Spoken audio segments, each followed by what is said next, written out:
In golf, precision is everything, on and off the course. PGA of America chose advanced 5G solutions from T-Mobile for Business for smooth operations and seamless transactions.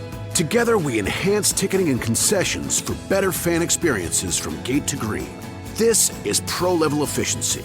This is PGA of America with T-Mobile for Business. Take your business further at T-Mobile.com/now. You know that feeling when someone shows up for you, just when you need it most? Yeah, I mean, we all need that. That's what Uber's all about. Not just a ride or dinner at your door. It's how Uber helps you show up for the moments that matter. Because showing up can turn a tough day around or make a good one even better. Whatever it is, big or small, Uber is on the way, so you can be on yours. Uber, on our way.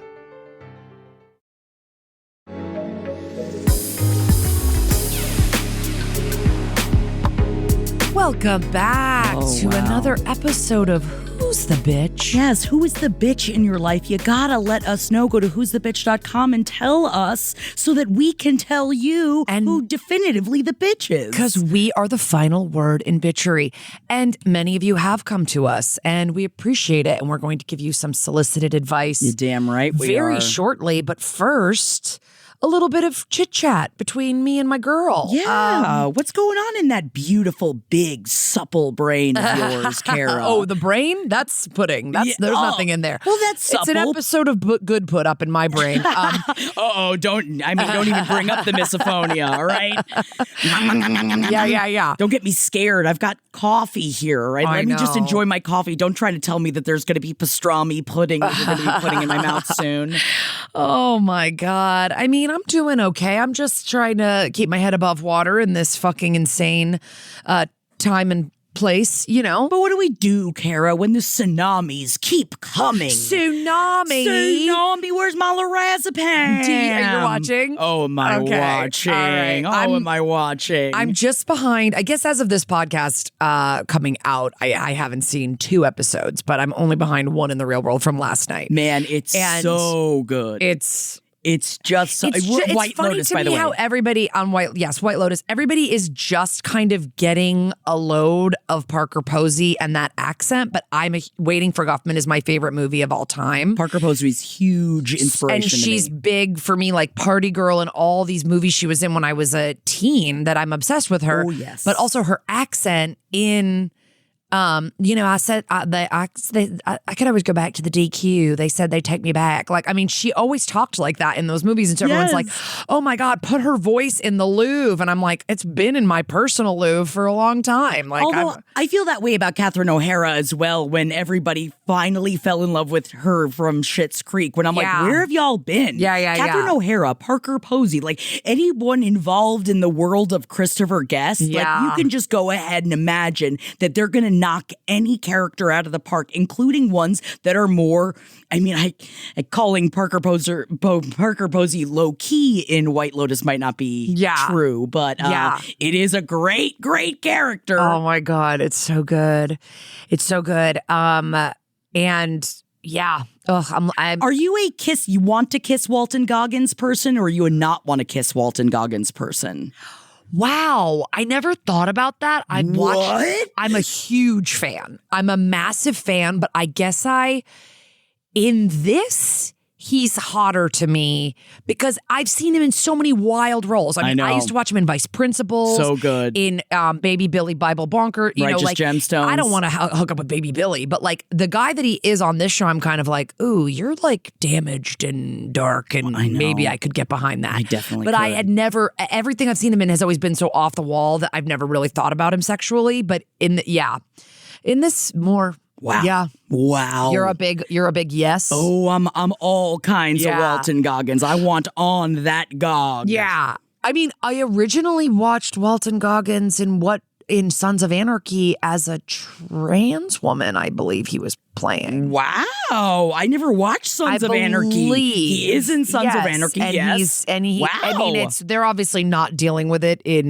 2025 Sons terms. of Anarchy is not the place to go for the most woke conversation. But, I understand. But I will say, like, he has a full relationship with one of the guys in the biker gang that's very beautiful. Tell me, I believe he's a trans sex worker in Sons of Anarchy. Am I supposed to be watching Sons of Anarchy just so I can watch this? And I think because that's how I was introduced to him. Also, I wasn't immediately like that wasn't the goal. I don't think of the character was to get me super horny for him. But now. He's so talented, and I follow him on Instagram. Oh, my God. And he's got such a sweet little family. Oh, yeah, I'm like a definite yes now, I think. I would fuck the hell out of Walton Goggins dressed like this. Good Lord. Am I supposed to be watching Sons of Anarchy? Oh. Am I sleeping on Sons of Anarchy? I fucking ate Sons of Anarchy up. I loved it so much. I just remember I watched the first, I think, like 5 episodes a million years ago when it first came out, and I just was obsessed with Jax, which is not usually my go-to, you know what I mean? I was obsessed with the women on the show too, like Katie Sagal. And I'll do anything for Katie Sagal. Yeah. But is she sexy? I'm sorry, this is not the time to talk about this. She's sexy in it, and she's fucking devious and dangerous. Oh no, am I about to go back in time and start watching Sons of Anarchy? Yeah. Okay. I mean, there's some traumatic shit in that show, though. There's some violence in that show that I've never forgotten. It's like, it lives in my brain. Oh, well, you don't like violence. Well, yeah, but you're right. You'd probably be fine. But like, I'd be like, do it again. Scenes that are like, what the fuck? Like, yeah. Whoa, oh man, I would love crazy. after you finish Housewives, you got to do Sons of Anarchy, and then I just Sherpa you through another wild show. Really going across the board. It takes everything in me, Kara, not to text you every time I watch Real Housewives. It is. I'm like, text you cannot me every bother time. her. I want it. You're being a bitch, not texting me. The whole point of this is that I vicariously get to go back and live through the eyes of someone who's never seen Scary Island and has never seen like season 4 of Roni. You know, no, I know want nothing. That for you. I want that for you. I told you, I'm starting to watch the Bethany Frankel bitch come out, and it is really. Once she gets her money, there's no turning back. And I feel that is true for a lot of people. I think a lot of people get really bitchy if they all of a sudden would like make a bunch of money. I would assume. I guess it depends on where you come from. People. I think it changes people. Not always in a way that's like for the worse, but it changes people for sure. Yes, definitely. Yeah. I mean, it might not be changing all of Millie Bobby Brown because it is kind of crazy in all of their interviews, Millie Bobby Brown talking about her husband. For those that don't remember, or maybe you just forgot it, and I would completely understand, Millie Bobby Brown has married Bon Jovi's son, Jake Bongiovi. Jake Bongiovi. Bon Jovi Jr. Bon Jovi Jr. And they are both, now Millie Bobby Brown, I believe, is 20 or 21 She's 21, I think, yeah. And she's getting, oh man, everybody is commenting on her life. Don't worry about it. She is hearing about how everyone thinks she's either too young to be married or too old to be dressing the way that she is, or too whatever. Yeah. And what I think is actually very cute is recently in an interview, she was talking about what a huge difference it is between her and her husband, Jake Bongiovi, and how they spend money, and which is funny because Millie Bobby Brown, obviously very rich at this point. Yeah. But she wasn't always very rich. She grew up not having a lot. And so when she'll literally say, oh, I need to go get socks, like I got to go to like Target or something, and he'll be like, do you want to go to Prada? Yeah. And when they go on vacations, he doesn't pack bags. He just buys all new clothes when he goes on vacation because he was raised by Bon Jovi. That is a very big difference. And she's now making jokes like, isn't that insane that like we just don't see that way because he was raised so differently from the way she was raised. Yeah. And like, I don't think that it's like, I don't think it's bitchy for Jake Bongiovi to be that way because it's all he's ever known. It's all he's ever known. So it's just who he is. But it's got to be really difficult in a marriage to be like, no, we can't just like, oh, the car got dirty. Let's throw just it away. Buy a new one. You know what I mean? I feel like there's so much of that like I love that like my husband and I come from very different backgrounds, but at least in like the core things, we are very similar. Yeah. And I can't imagine having to get over that also while being married so young. Yeah. And having to overcome that. And I guess they are really working on that. And there really is no bitch to this situation necessarily. No, but money is the bitch. Money is the bitch. Money can be the bitch, I think. And what it can do to people's perspectives, how crazy it is. Like, we've been reading The Woman in Me, the Britney Spears memoir over on the Page 7 Patreon. We've been getting into like deep dives about that and just talking about how then on the other hand, people that make so much money so young, their perspectives change so young that it's almost like they never really grow up. Well, because there's also like a difference between getting fame and just having money. Jake Bongiovi, I would say, was not directly in the spotlight. I didn't know who he was. Like, Britney Spears was like a young person who gained money. And there's like a theory that you basically stop aging at the age that you attain fame, which is why like Michael Jackson kind of always acted like a 5 or a 6-year-old. And like, you know, Britney acts like a 16-year-old. You know what I mean? Like, whatever. And who knows? We're not, believe it or not, we are not licensed psychotherapists. So we can't tell you if that's true or not. But like Jake Bongiovi is just kind of like, he didn't have the same fame that would like maybe hinder his actual maturity, but he had the access to just money and never having to worry ever about money, which really you should hopefully set up a life for your kids where they don't have to think about money. Like, my parents were always so open with me about their money problems and it stressed me out. Like, they'd be like, oh, we owe the IRS so much money. I'd be like, okay, but I'm 10, so what am I doing? Will I still have a bedroom? Like, will I still, but you can like explain excess to your kids and stuff like that in a way. Like Bongiovi, there's like a way he could have said to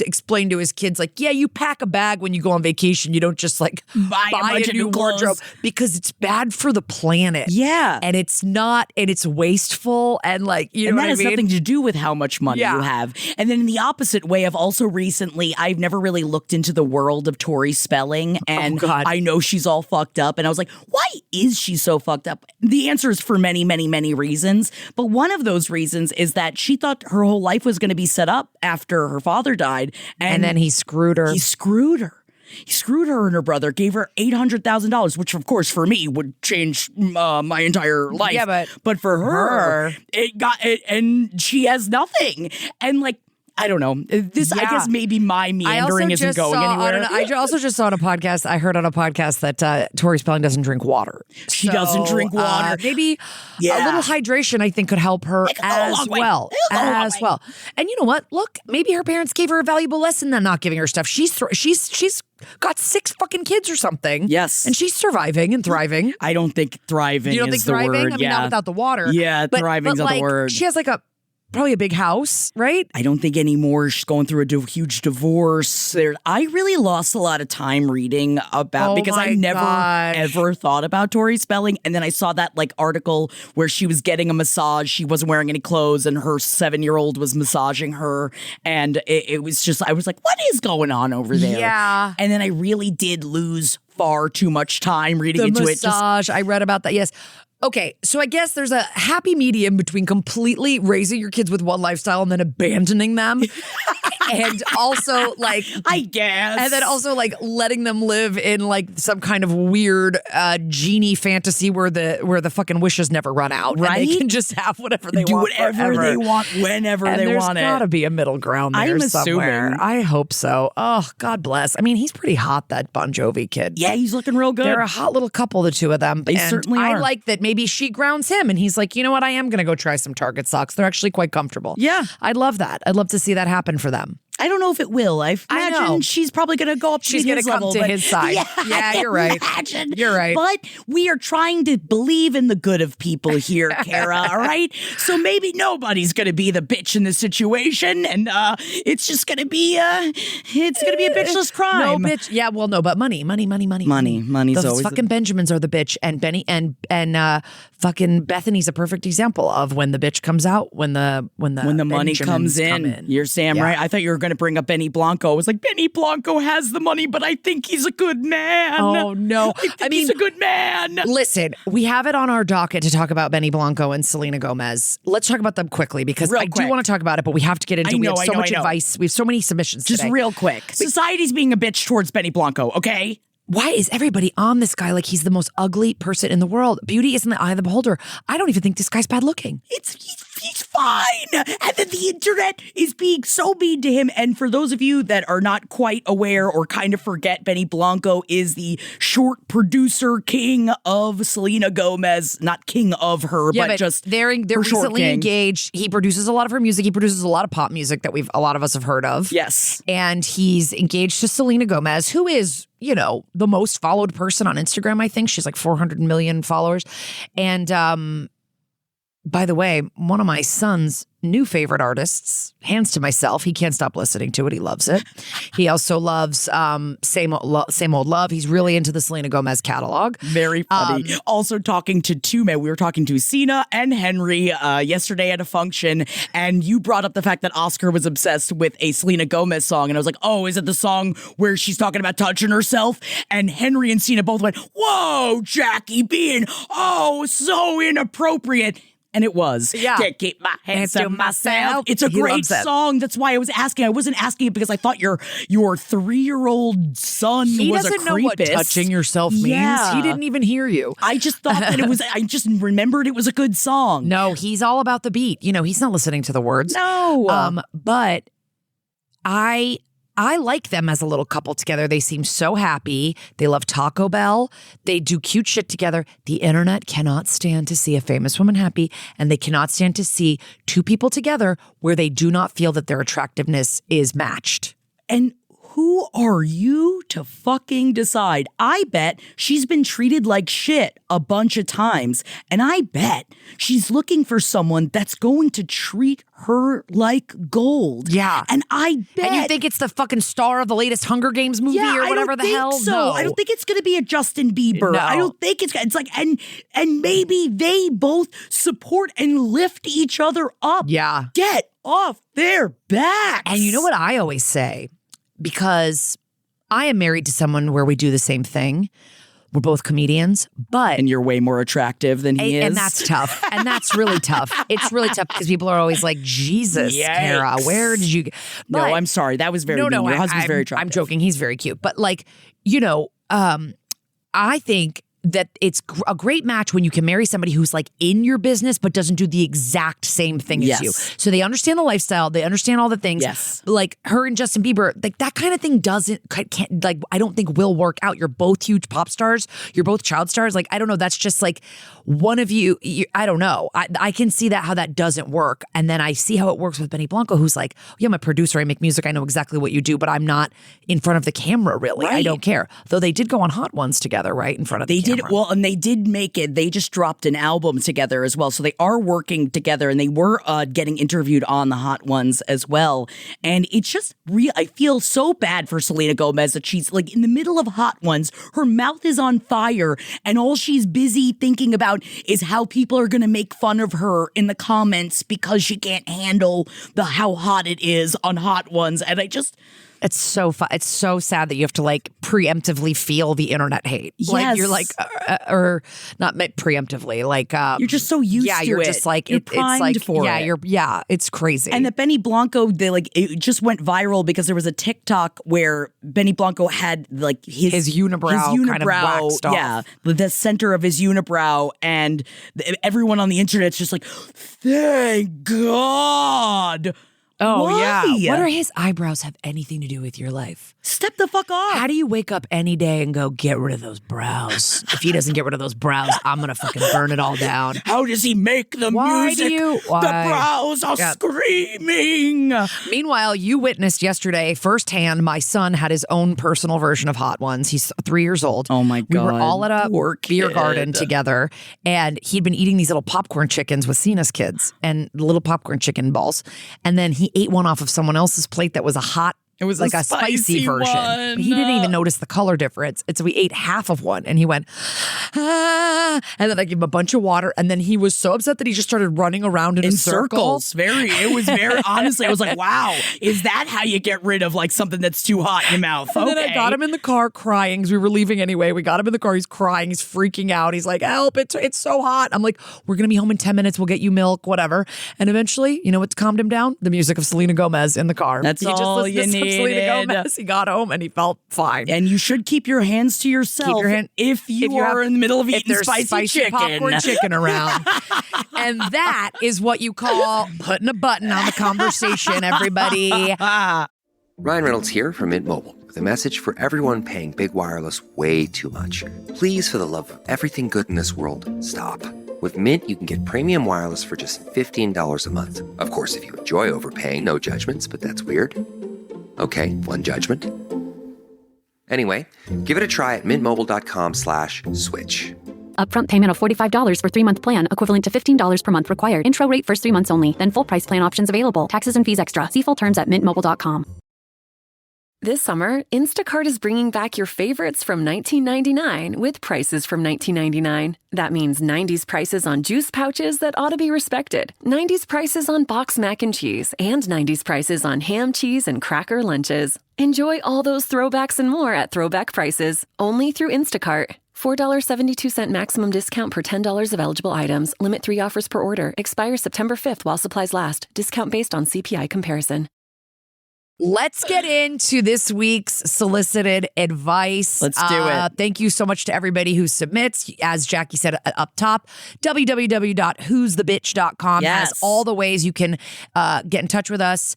Voicemail, email. You can DM us on our Instagram. You can also call us live. Our next Twitch live stream is April 7th. If you feel like there's too much detail or like too much, we're going to have backup questions. Just call us live. Yeah. You don't even have to put your camera on. You can just talk to us, and you can even disguise your voice and like talk weird or something like that. You know what I mean? Like you can, that's like kind of the only little weird kid voice I can do. But yeah, you can like disguise your voice. It would be really cutting like this. I had a really hard time with my husband. Yeah. So, and I can't tell if I'm the bitch. I think you're definitely the bitch. Yeah. No. Okay. So anyway, thank you so much. Call in. We'll see you soon on the live stream. And now let's get to our first DM. It's our first email. You've got. Okay. Hi, Jackie and Kara. 2 exclamation points. I have a quick low stakes one for you. Love this. Am I the bitch? Parentheses, probably, but I don't care. Love it. Smiley face. If I refuse to respond to work emails or texts with too much punctuation, as in texts and emails from lateral colleagues who I don't answer to, not bosses, with more than one question mark or exclamation mark. Oh, no. Example, is the report finished? Question mark, question mark, question mark. Don't get me wrong. I love a good excited text like caps. Did you see that? Question mark, exclamation point, question mark. But I've now made it a habit of just not responding and waiting for them to either call me or approach me directly to see what the actual tone will be to my face. That's it. Smiley face. Have the greatest of days, exclamation point. Stacy. Love this. Stacy, I'm obsessed with this. You are a bitch, and you're not the bitch, but you are a bitch, but in a way that I love.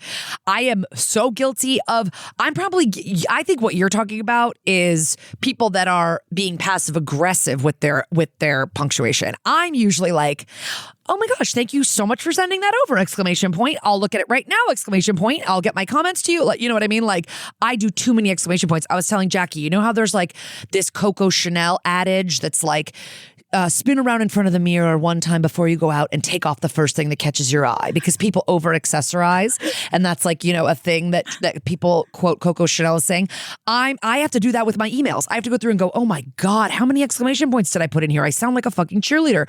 Like I have to calm down, and I'll go through and I'll go, this could be a period question. Like this could be, and Jackie you were saying you do this as well. You do too many exclamation points. I'm a nightmare person. And I said, that is, I believe, misogyny. I believe that is just like conditioned misogyny, because I do not think men are writing emails to each other where they're like, exclamation point, and if you wouldn't mind, it would be so amazing if you could get me that thing that you were supposed to get me 2 months ago, LOL, exclamation point. Like that is definitely us like trying to make ourselves polite and smaller in writing in a lot of ways. You're so right. And not come across as a bitch. You're so right, because that was my issue. I am a nightmare to email with because I email kind of stream of consciously. I think they're fun. If you've read my captions before, it's a lot like my captions. I am not a professional email writer at all, which does mean I'm sorry, Stacy. I use many, many exclamation points, many, many question marks, but not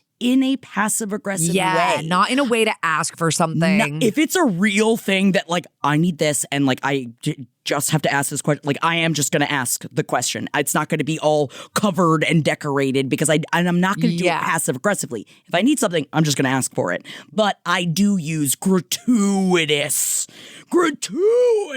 You're stringing a line of question marks across the page. You're like, too many. You're decorating. It's like a crepe paper streamer going across the email of question marks. Yes, and I'm putting in YouTube videos. I'm putting in just dumb things. Like, I always include, because I'm a monster fucker, I'll always put heart and then a monster face, heart and then a monster face, heart and a monster face, so that everybody knows I'm a monster fucker. I like to fuck monster. But I do understand where you're coming from, Stacey, when it comes to passive aggression. Like your example, is the report finished? Question mark, question mark, question mark.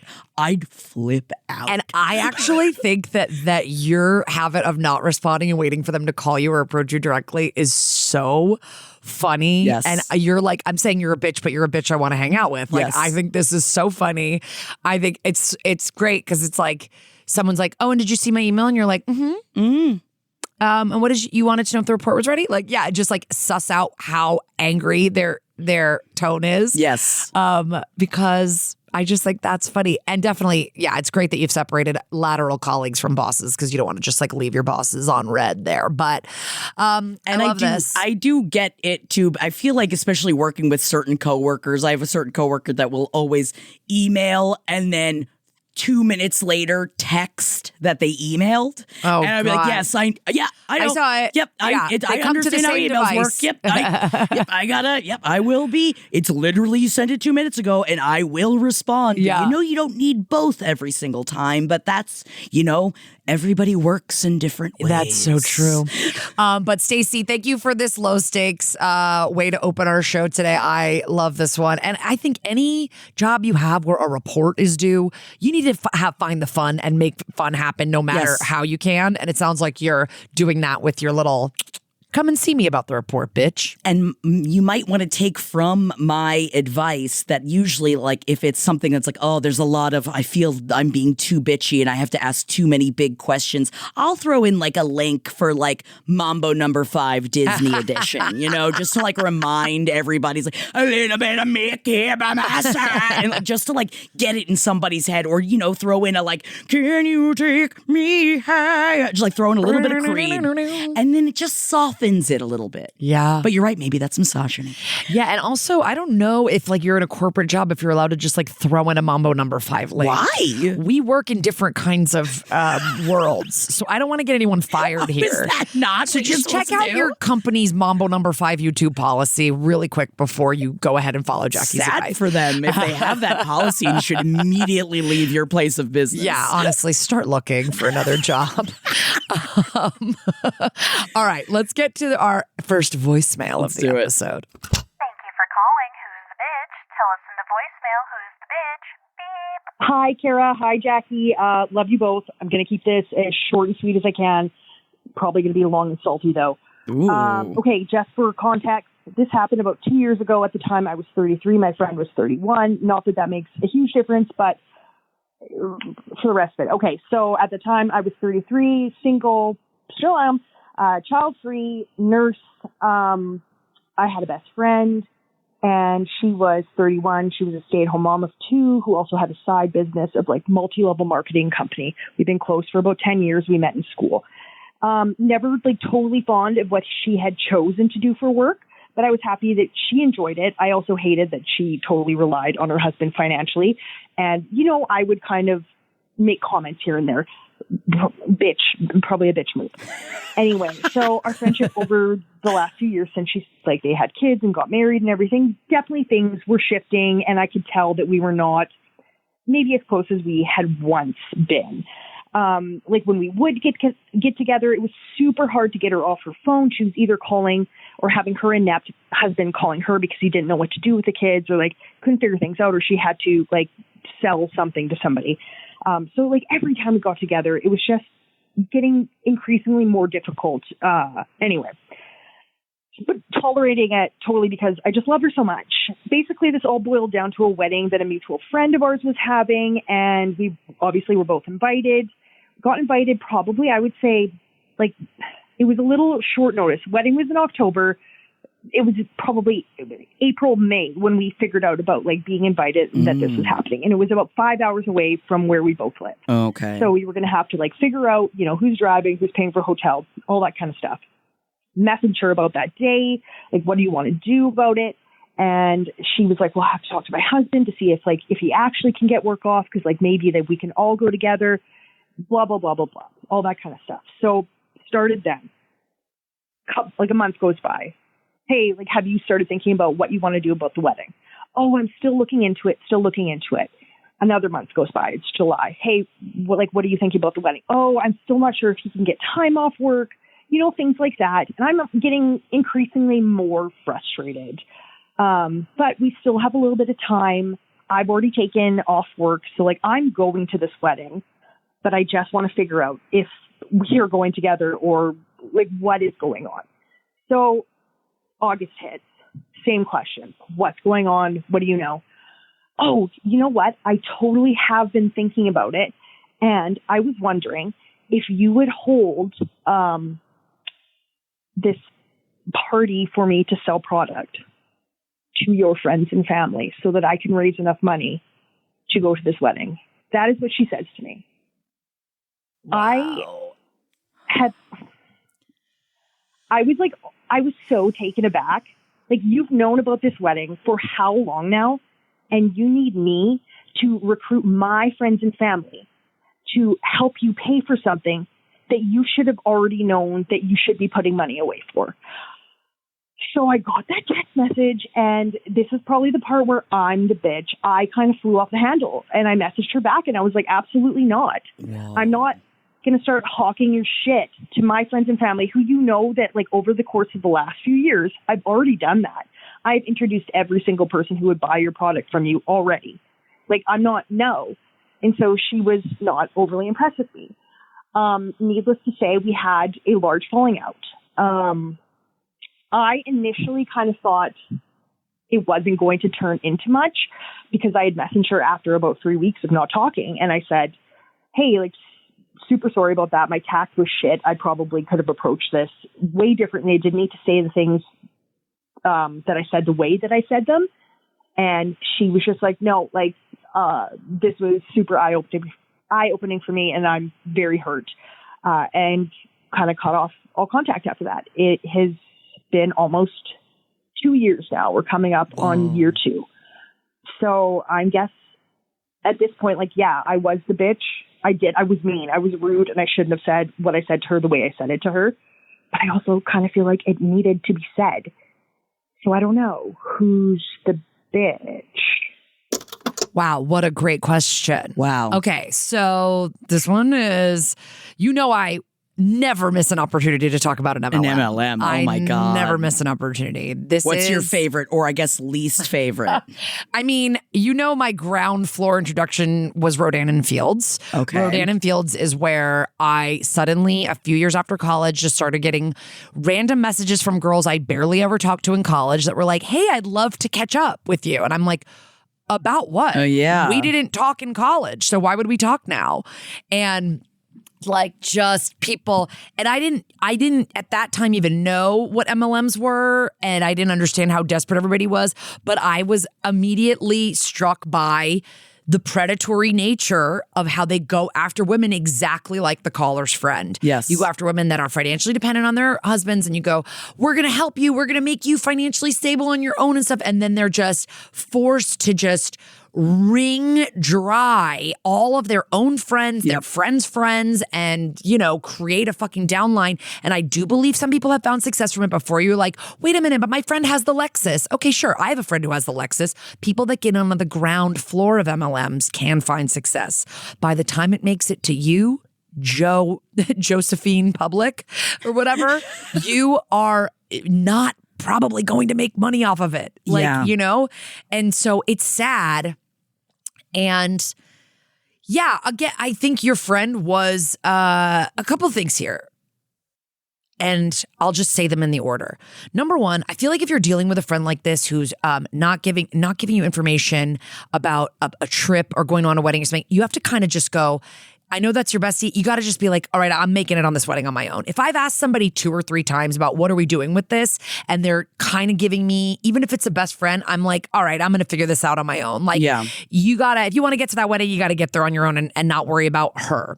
At the same time, it's completely her fault for not being upfront with you. Like, I don't know if I can afford this wedding. I don't know if I can go. Like, you're my good friend. What are some ways that we could do this wedding in a way that's cheap? Like, would you mind staying at like a lower level hotel with me? Would it be okay if we took like, it's a 5-hour drive. I'm assuming you're each going to pay for a tank of gas or something like that. Like, like make it so she didn't come to you with a plea for help. She came to you with like a plea for help that was like very specific to her succeeding in her business. Yes. And that's frustrating. And I can see where, and I think she is the bitch for that. Yes. You are the bitch for how you responded. Though I think what you said needed to be said. Maybe there was a more quiet and tactful, non-offensive way you could have said something to her. But honestly, it's like I always say, it's like a worldview problem. It's like if this is a person that thinks that they're going to make money from an MLM, until she realizes that like that's probably not going to happen, I don't know.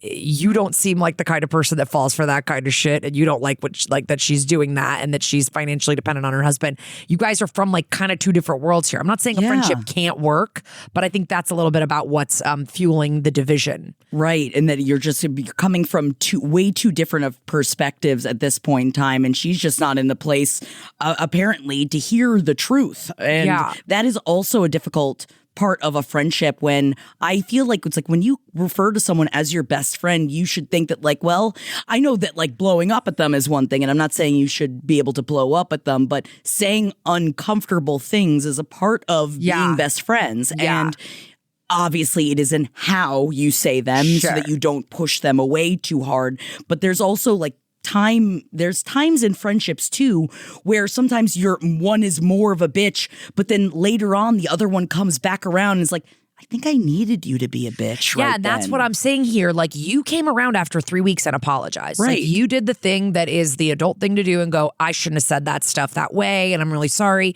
And she just said, nope. I now see you as a person who does not support my dreams of becoming a boss babe or whatever the fucking shitty MLM marketing terms that they're giving you, to equate success. Like, that person looks at you now as somebody who is in the way of like, their financial success, and they're going to scapegoat you and be like, well, I just had some sort of toxic friends in my life who like wouldn't kind of like help me get my business off the ground. And it's like, that's not your job, babe. That's not what it was. That's not your job, and that's not what happened. This summer, Instacart is bringing back your favorites from 1999 with prices from 1999. That means 90s prices on juice pouches that ought to be respected, 90s prices on boxed mac and cheese, and 90s prices on ham, cheese, and cracker lunches. Enjoy all those throwbacks and more at throwback prices, only through Instacart. $4.72 maximum discount per $10 of eligible items. Limit 3 offers per order. Expires September 5th while supplies last. Discount based on CPI comparison.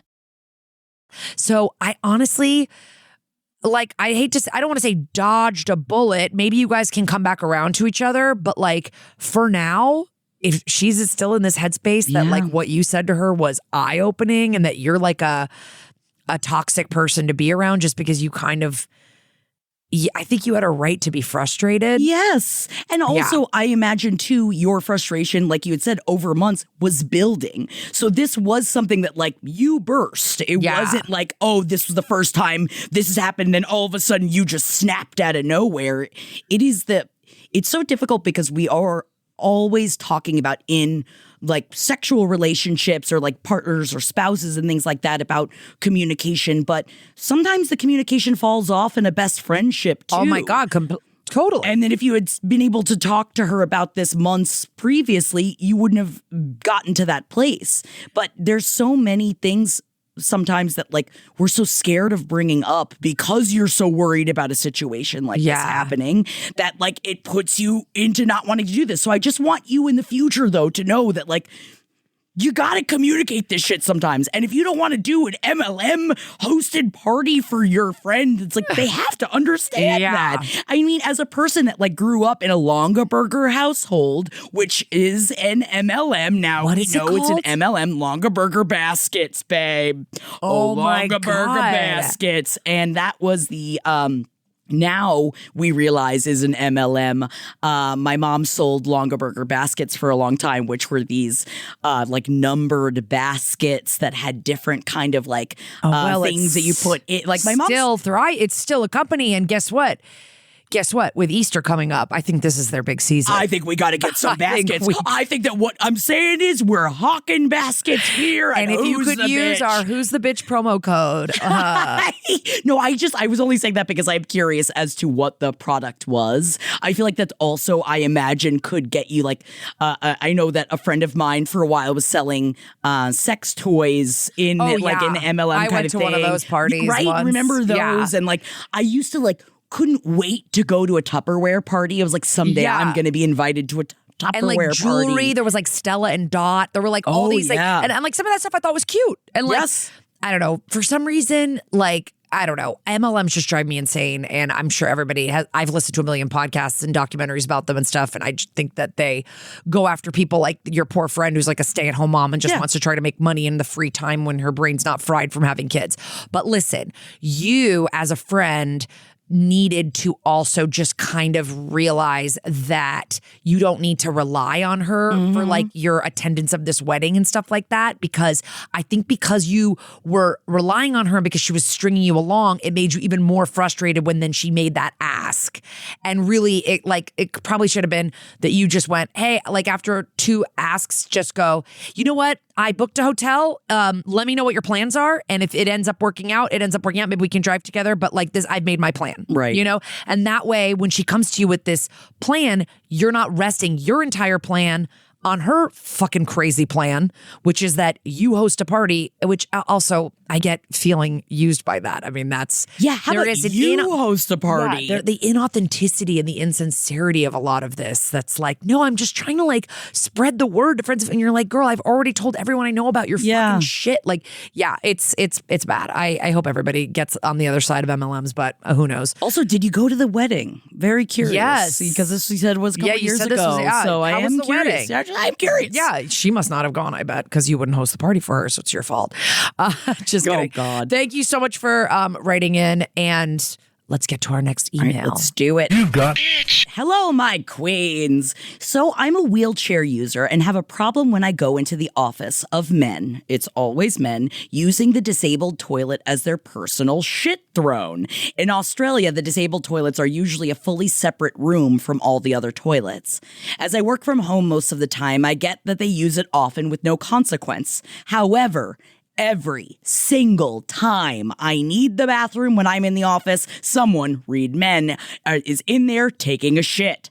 I need some advice on bitchy things I can say and do when they eventually come out and see me sitting there in my wheelchair pissed off.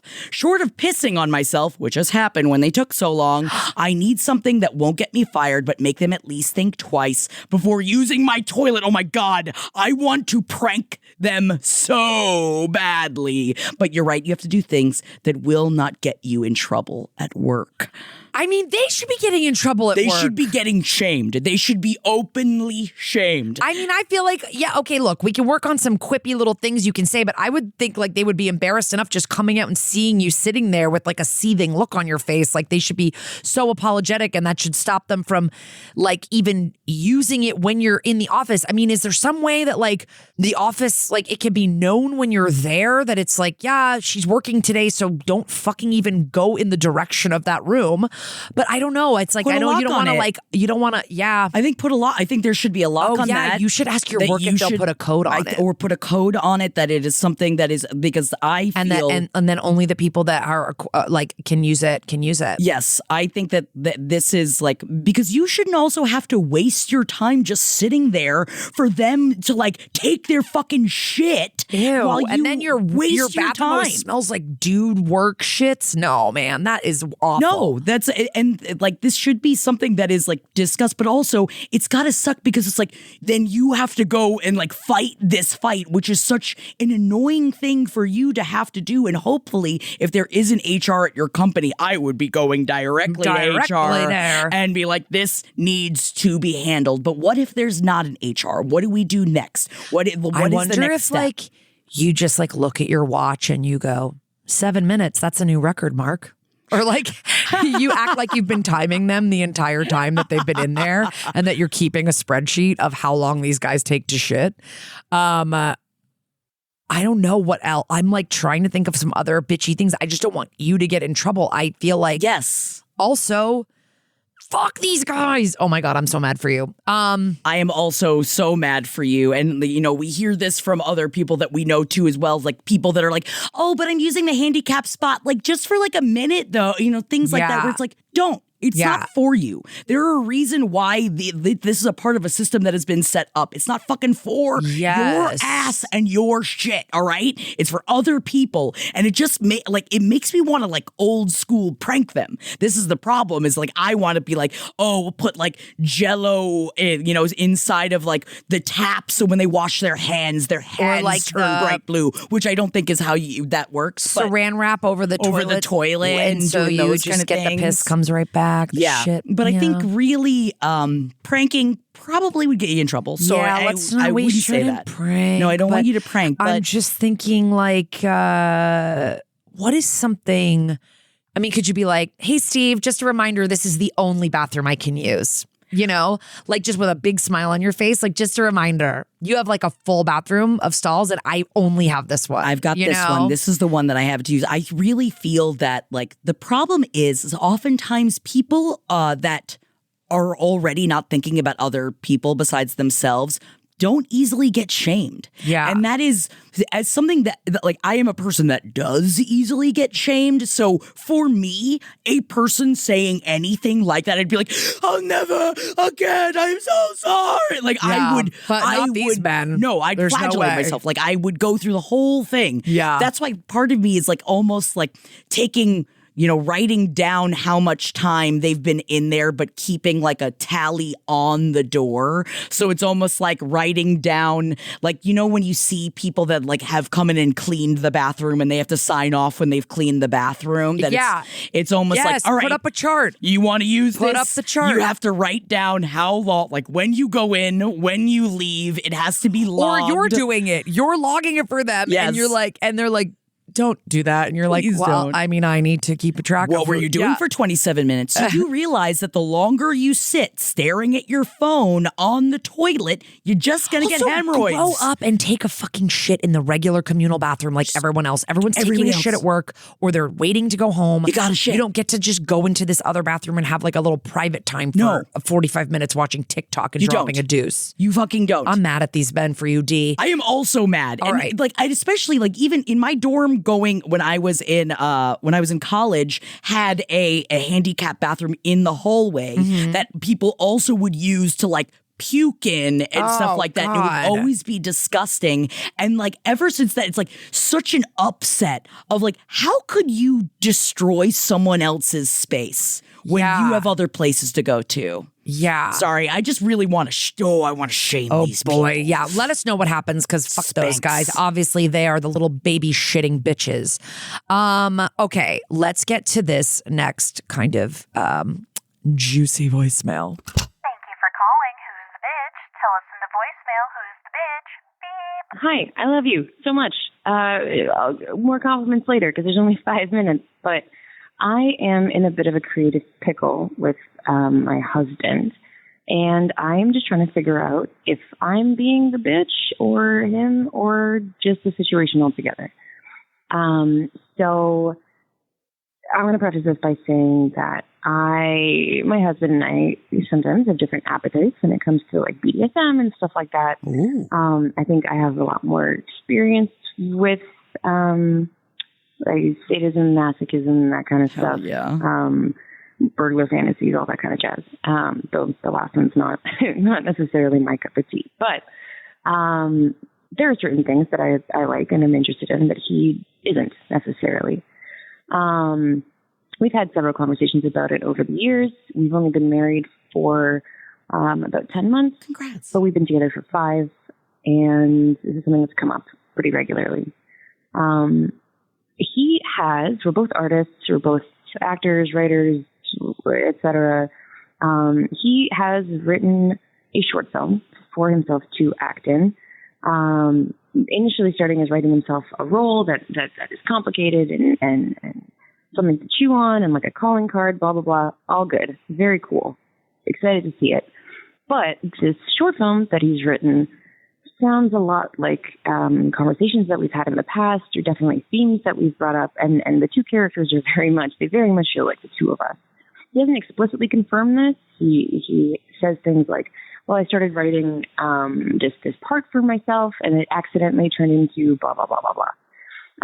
In the short film itself, the male protagonist basically, the couple set up this, like, are they dating, are they not kind of thing. They, like, run to a lake house, and the male protagonist is supposed to pretend to break in, but then he can't go through with the actual, like, with the violent part of it.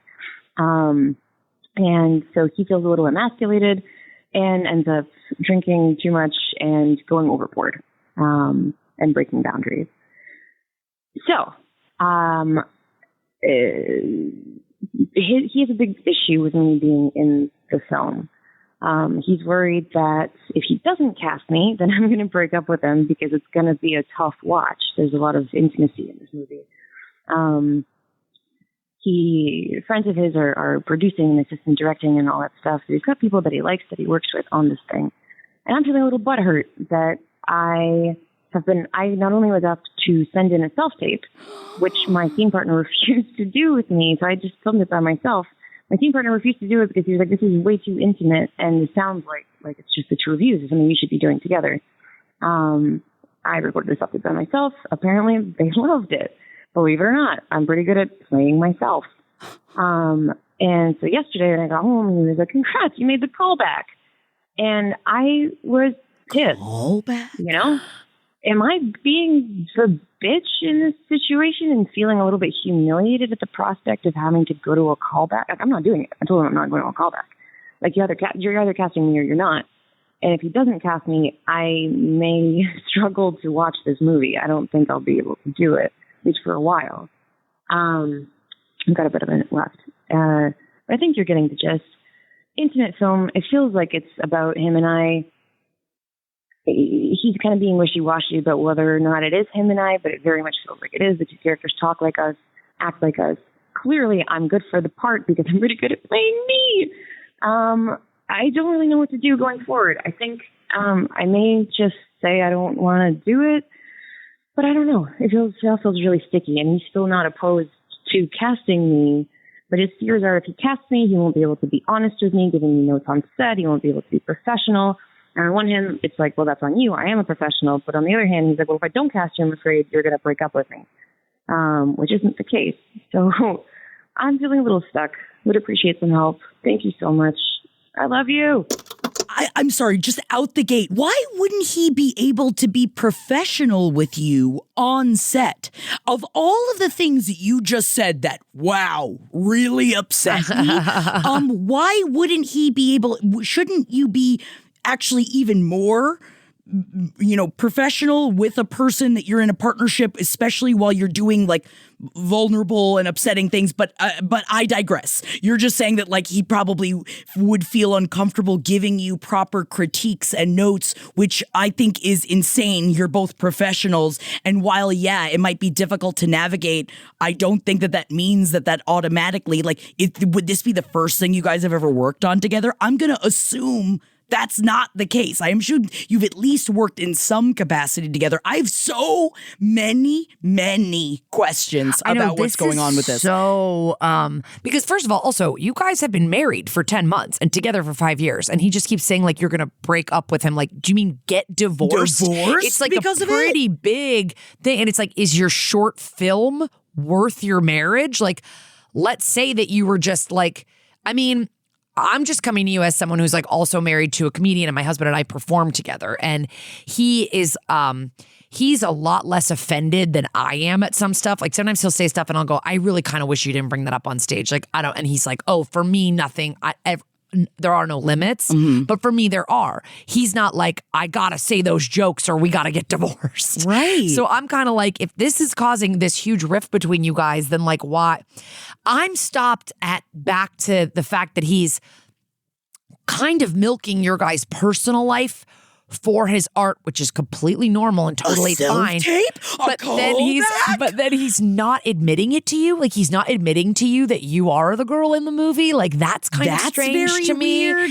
And then making you go through this audition process, I feel like it should just be like he needs like a come to Jesus that's basically like, I'm either going to do this thing with my wife and it's going to really like test the boundaries of my relationship and this and that, or like, I don't know. Have a stranger do it. And then also, then like you're not exploring this issue with your partner when, and I, even in the very end there, it seems like you were about to say like, you know what, I'm finally at a point where I don't even want it, even if he gives it to me, which I would completely understand. I also be like, you know what, at this point, never fucking mind. Or then let's get into this. Let's get into the meat of this. Let's work on changing this together to either get it to a point where you are down to also be the woman in this movie and it's something that you guys work on the relationship inside of the movie together. Or if he hires if he casts a stranger. Now, you both work, you work with someone in entertainment too. Yeah. Or you live with and you're married to someone in entertainment. Would you feel that way? It's like, let's say Jared wrote a movie and he put himself in it and there's a lot of intimacy in it. Would it make you flip out? I would never in a million years want to be that person in that movie. Yeah, or see it. But that's okay. That's just me. Like that's literally fine for you to want for you to have initially want to be in this movie makes sense to me. Like if you guys want to work together. The fact that he made you self-tape for it, I don't know if that's the fucking case. Yeah. I think that especially if it's definitely most likely based off of you, I think it's very silly to at least not just put I'm not saying you don't, try out and have other people audition. I'm not saying that, but you should have at least gone right to the fucking callbacks or something. I'm just saying, like, I would have honestly, if I were the guy, I would have just said immediately, like, I don't know. I feel like if you're writing something about you and your partner, you should not be in it. Like, I think you should cast two strangers to be in this, to be honest. Yes, I think it should be either both of you or none of you. Yeah, like, and I get that you wrote something for yourself, but it is you. It's not exactly stretching your acting chops for it to be you in your own movie that's kind of about your life. And I think that it's causing, because I could understand why he doesn't want to give his wife notes on set. I get that. I do understand. I could get that. I'm just like, this one's really complicated for me. Like, I don't even know if how I could say, like, I think that I would definitely be just as hurt and upset as you are. I definitely would be very upset. Because it's like, this is not just like, oh, this person is playing my wife. Like, this is depicting very specific sexual things between the two of you. Yes. It's like using stuff from your life and conversations that you've had. So I would feel like a little bit. And I have talked to other couples that are like, oh yeah, my husband has this huge bit on stage that he does and it's fully something I thought of and I brought to him and he does it now. Or vice versa, where people like, because it's a really, really blurry area of like where you're borrowing from your own life for your art. Right.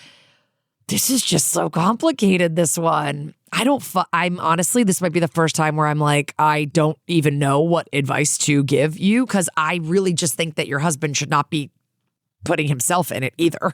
So I don't think either. I think if he really wants to tell a story, then he needs to have somebody in it who is not as close to it as he is. And because like I said, I don't get how this is showcasing him as an actor if he's kind of just playing himself. Right. And I would want to, as this person's partner, if I was going to be a part of it, I would want to then have hands on creation, like creating the relationship together. Yeah. Like, I think that's something, or, if he's going to hire somebody else that's not you, And I know that it's like, with the short film, depends on how much money you have. It's like, or then saying, is there going to be an intimacy coordinator? Are you bringing someone on that is going to properly move through this the way it's supposed to be moved through so that everyone is in a good spot, everyone's in a good place? Because I have to imagine if you're both actors that you're not actually going to be jealous if you see him in the scenes with another person. Or how do you feel after all of this, though? After having put in the self-tape, having a callback, then not doing it. Okay, see, this is what I'm talking about. There's so many fucking moving pieces to this. I know. I'm talking about if you walk away right now. If you walk away right now and you're like, I think this is actually bad for our relationship that I'm even auditioning for this or that you asked me to audition for this, I'm going to back away. This is your project. I'm going to honestly put blinders on about it and I don't want to hear any more about this project.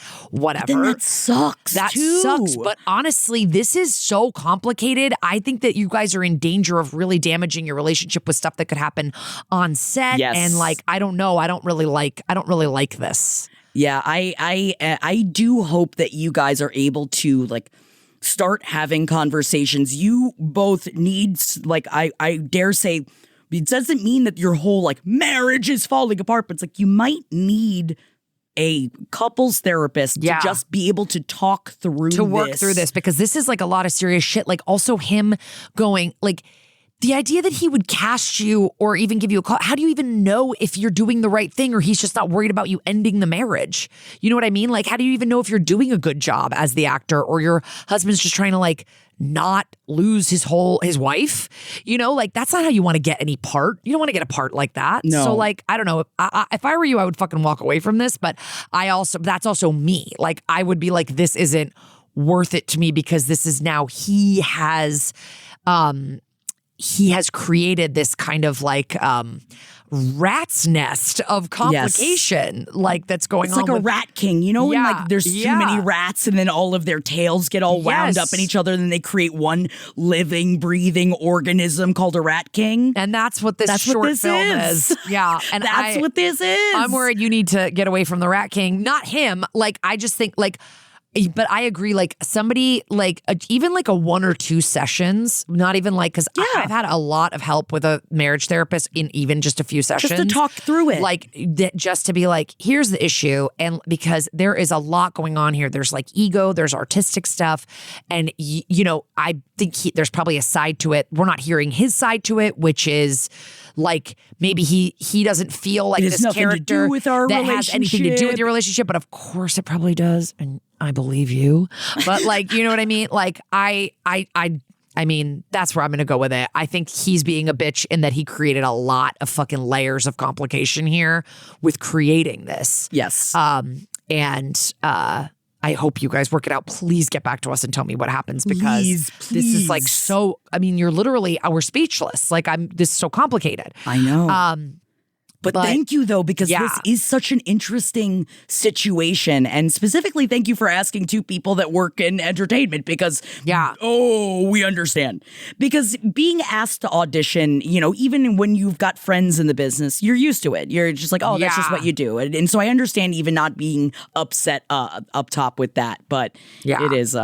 There's so much. Oh my God. There's so much ego and vulnerability going on here. That it's as another performer, I'm oh my God, if my husband wrote something like this, I would just be keep me out of it. But I would also go, please don't.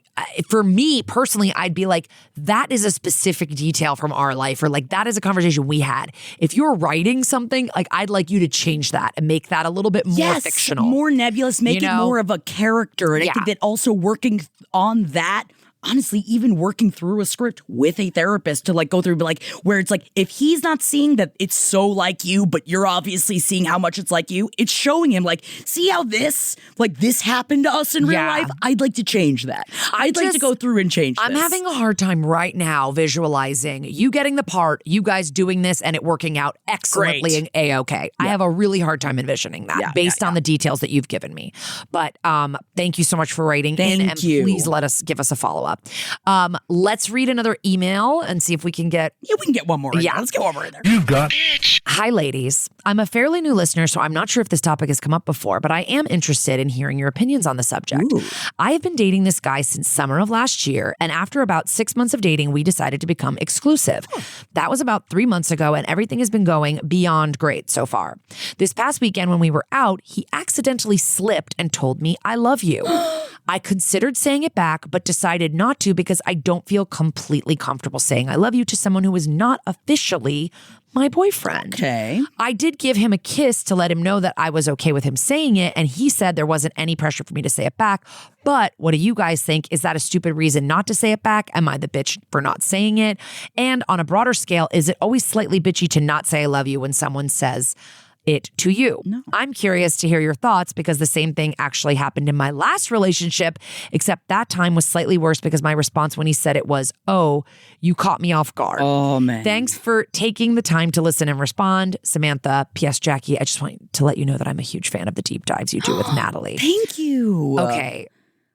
I had to pick this as a submission because I did this. You did this. Yes. So my husband and I, the first year we were together, he said I love you to me first of all, he called me his girlfriend before we ever had a conversation about it. How did you feel about that? I was like, you called me your girlfriend. And he was like, come on, are you going out with anyone else? I go, no. He's like, neither am I. And we're together like every other night. Like, come on, you're my girlfriend. I was like, okay, I guess so. Yeah, but we could talk about it. I kind of actually like love that because I do think labels are kind of stupid, but I was like, great, okay, fine, we're boyfriend, girlfriend. And then he said, I love you first. And I was like, I had never said I love you to a romantic person before. Oh. And I am not from a big I love you household. We say I love you now more, but we did not say it growing up as kids, like with our parents. And like, we were not like an I love you. I felt loved, but like we did not say it. Yeah. And my mom told me once, she goes, yeah, my grandmother, she said her mother, my grandmother,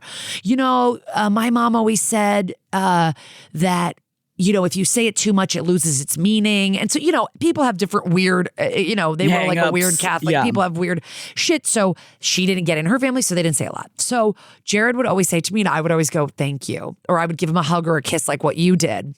And I never said it the whole first year. Wow. And then we broke up. And then we got back together after 6 months. And then when we got back together, the relationship felt different. And I felt like I loved him. Wow. I didn't say it because I wasn't sure I was feeling it. Yeah. And in the second phase, as we call it, I started to feel it. So I think you say it when you feel it. I don't think you don't need to worry about, what do you mean he's not officially your boyfriend? You guys have been exclusive for 3 months. What's the difference between exclusive and boyfriend, girlfriend? I guess it just depends. It's a different thing for different people. Yeah, like I don't know the difference. So I imagine Samantha is actually like wants that conversation of this person looking at her and being like, I want to be with you. And I think that's the bigger thing. Yes, I think it's the commitment. So I don't think you're a bitch for not saying it back. I think you are maybe a bitch for requiring a label but not having a conversation about that label. Sure. He maybe thinks you are boyfriend, girlfriend. I mean, like, yeah, if you're exclusively seeing each other for 3 months, I would say that's my boyfriend. That's my girlfriend. I guess it's also the question, though, that Samantha is, do you want him to be your boyfriend? Like, is that what you want? Like, do you want to have that conversation? I'm assuming if you're exclusive, that is the next step that you want. So also, you could bring up the conversation if you're in the place, but it is never bitchy to not say I love you back when you are not in a place to say I love you to a person. You ain't feeling it. You ain't got to say shit. Sometimes my husband says I love you to me now when we're in a fight, and I'm like, I don't say it back because I'm not feeling it in the moment. It right now. You don't ever have to say I love you when you're not feeling it. That is not bitchy at all. But I would say if you require this boyfriend, girlfriend label to even feel like you can say it, because I'm getting the feeling that you do love him. You're just not saying it because of the label. So let's have a conversation. Let's like lock this out of the way. This is semantics to me. Yeah, because things are going great. You said they're going beyond great. So it's like, then if that's the next step, maybe you've been waiting for him to bring up the conversation. Maybe this is the time. This is us. This is your sign. This is your sign to bring it up, Bring baby. it up. Talk about it. And then maybe you'll start feeling it after you have. But even if you don't want to say it right after he says, I'll be your boyfriend, You don't have to. Wait till you mean it. And I'm telling you, it really, like, because I'm going to say it, I'm the opposite. I was always the person I'm like, I love you back. Yes, I love you. I love you. I love you. And I have to try and stop after like the first like week and a half of me seeing somebody I want to say I love you. Yeah. I say I love you to my friends on the phone. Like it's difficult. I say I love you to my therapist now, and I always apologize, and she understands. You say it to your therapist? Yes, I say it to my therapist, and I don't mean to. I just love. So it is, but that also is bitchy to do when you don't mean it. Because I have definitely said I love you to a couple of people that I didn't mean. And I said it because I thought it would just be easier than talking about it. And I guess my question for you, like if you had called in live, I'd be like, when he first said it, did you feel like you wanted to say it back? Like, did you feel like, oh, I love him too, but he's not my boyfriend yet, so I can't say it.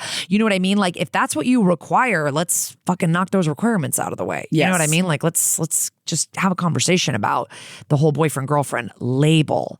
But me personally, you guys are boyfriend-girlfriend. Yeah. So now it's up to you. If you agree with me and you're like, yeah, I guess maybe we probably are, then you just wait until you feel it, girl, and then you can say it back. Yes. And we support you no matter what. And I would always say, I'm so sorry I'm not saying it back. I'm not from this I love you house. I haven't said it before. Like, just give me some time. And I know, I eventually said it, and I mean it. And I mean it. I said it when I meant it. Yes. And then it means so much more. Yeah. You don't want to start off like saying, honestly, at that point, because if you're not feeling it, you're just lying. Yeah. And I know that sounds pretty harsh, but it is a lie if you don't mean it. Yeah. So don't say it. Yeah. Thank you so much for writing to us. And we've got to wrap it up. All right. I guess we got to get out of here. I thought you were talking about a rubber. I was like, where the and condoms once you guys come have in. sex. But a tsunami. Okay. Thank you guys so much. As always, thank you to everybody who submitted. Yes. We're so sorry if we don't get to your submission. If it's been a little while since you last submitted, try resubmitting or call us. We love to hear from you live. Yes. Again, you can have camera off. No one will see you. And honestly, no one will recognize your voice. Come on. Hit us up. who'sthebitch.com. Come find us. And we'll see you this coming Monday, April 7th at twitch.tv/LPNTV. And everything you need to know about us is at who'sthebitch.com. Hell yeah. See you guys on Monday. Bye everybody. This show is made possible by listeners like you. Thanks to our ad sponsors, you can support our shows by supporting them. For more shows like the one you just listened to, go to lastpodcastnetwork.com.